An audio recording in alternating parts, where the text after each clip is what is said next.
Sempre que nós vamos analisar uma criança, nós estamos observando o quê? As habilidades dessa criança, certo? Então, quando eu falo transtorno da linguagem, transtorno do desenvolvimento, transtorno, logicamente, alguns transtornos da linguagem estão dentro do transtorno do desenvolvimento. Mas quando eu pego, por exemplo, transtornos da aprendizagem, mas por que nós falamos do transtorno da aprendizagem? Simples, porque uma parte dos transtornos ele chega para o profissional, o fonoaudiólogo, psicólogo, neuropsicólogo, neuropediatra, pela queixa escolar. Isso é interessantíssimo. Por quê?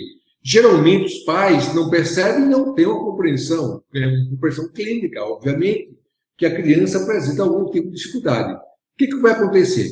Simples. A criança, quando entra na idade escolar, e aí nós vamos dividir entre pré-escolares e escolares, mas quando ela está em idade escolar, o transtorno, quando está presente, ele é mais acentuado.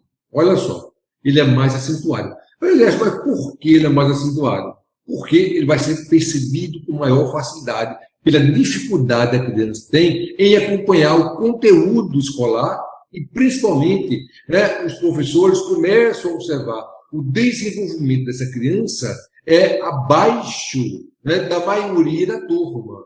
Ou seja, eu tenho um grupo de pessoas, de crianças que vão ter um desenvolvimento dentro esperado, e eu tenho algumas crianças, um ou duas em cada sala de aula, que possam apresentar uma dificuldade no acompanhamento desses conteúdos. Isso começa a chamar a atenção dos professores. Então, a demanda geralmente vem de escolas, quando a criança entra na unidade escolar.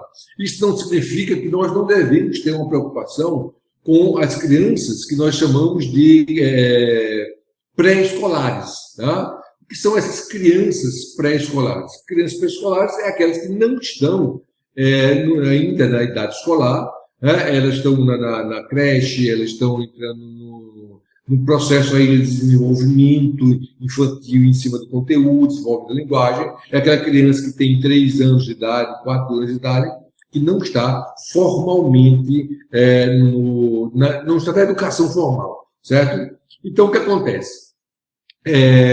Existe o que nós chamamos de habilidades. Essas habilidades são observadas tanto pelos professores da sala de aula, quanto são observadas pelo clínico ou pelos familiares, certo? E aí que são encaminhados para uma avaliação, uma avaliação fonológica, fonoaudiológica, uma avaliação neuropsicológica, neuropediátrica.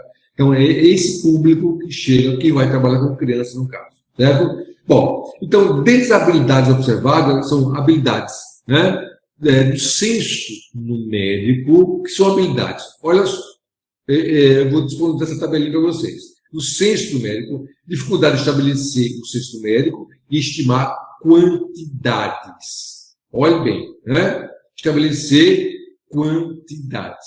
Gente, o que é que significa isso? Em uma criança com desvio tipo, desde o princípio, ela tem um senso de proporcionalidade. Olha que coisa interessante. Ela tem um senso de proporcionalidade. Porque ela tem uma estimativa de quantidade, por exemplo. Você pega um bebê, ele tem uma estimativa, ele consegue ter uma estimativa de quantidade. Quando eu digo senso numérico, dificuldade de estabelecer o senso numérico, e aí é uma questão altamente importante para a gente. Por quê? Porque senso numérico ele faz parte do desenvolvimento do ser humano, certo? Então, você pode não conseguir contar, você é uma criança quando está aprendendo, ela não sabe ainda o nome dos números, o significado daquelas formas, mas ela tem um senso de quantidade maior, de menor, de mais, de menos. Ela sabe quando tem mais, quando tem menos. Ela compara, esse processo de comparação é natural. A descalculia, há uma dificuldade em estimar quantidades. Uma outra questão também é o prejuízo no desenvolvimento da linha numérica mental. Ela não consegue manipular mentalmente os números, certo? Um dos melhores pontos para você investigar a descalculia é quando você começa a observar que essas crianças não conseguem fazer cálculos mentais, um cálculo mental simples, por exemplo, tá? Dificuldade em respostas automáticas de estimativas, certo? Então, se você coloca 2 copos, um com mais água, o outro com menos água, né, o que vai acontecer? Um copo cheio, um copo pela metade, a resposta, geralmente, quando você olha, é automática. Então, o que acontece?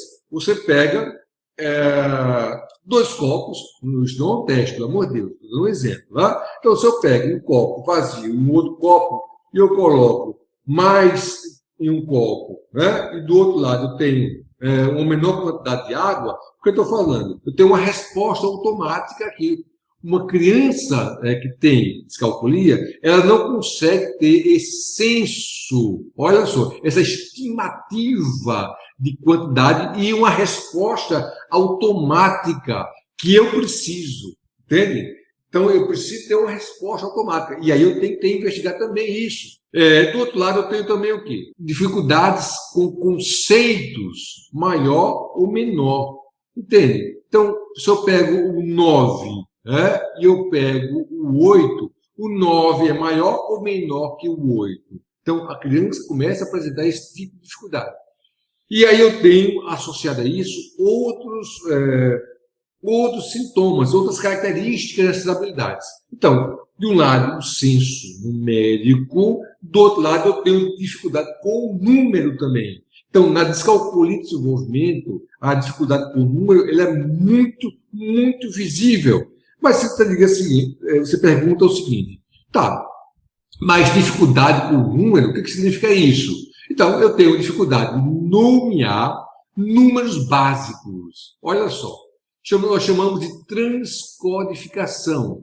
Então, você pega um 9 e a criança não consegue nomear o 9. Né? N-O-V-E, 9. Ela não consegue ter esse processo de nomeação. Então, ela vai ter o quê? Ela vai aí ter um problema no processo de codificação e decodificação. Né? Esse processo ele é muito característico da dislexia do desenvolvimento. Do outro lado, eu tenho dificuldades de discriminar grandeza. Quando eu digo discriminar grandeza, estou falando do quê? Quais números são maiores ou menores?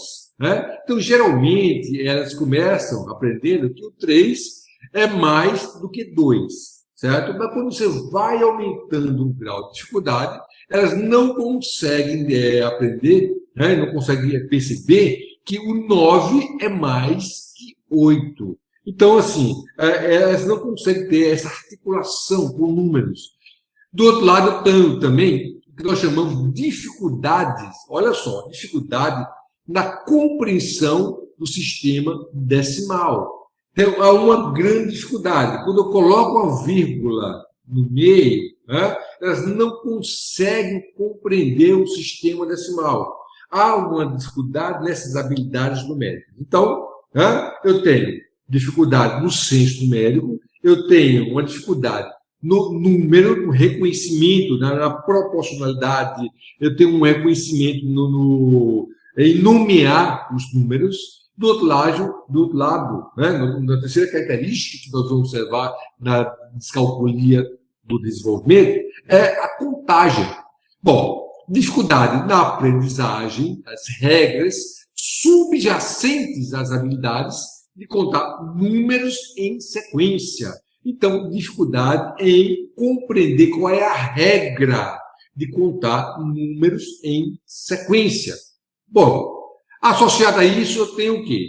Nesse processo de contagem, nessa habilidade de contagem, eu tenho estratégias imaturas, olha só, estratégias imaturas, como contar nos dedos ou utilizar elementos simbólicos, pauzinhos para poder conseguir articular a operação numérica, certo? Isso é muito característico.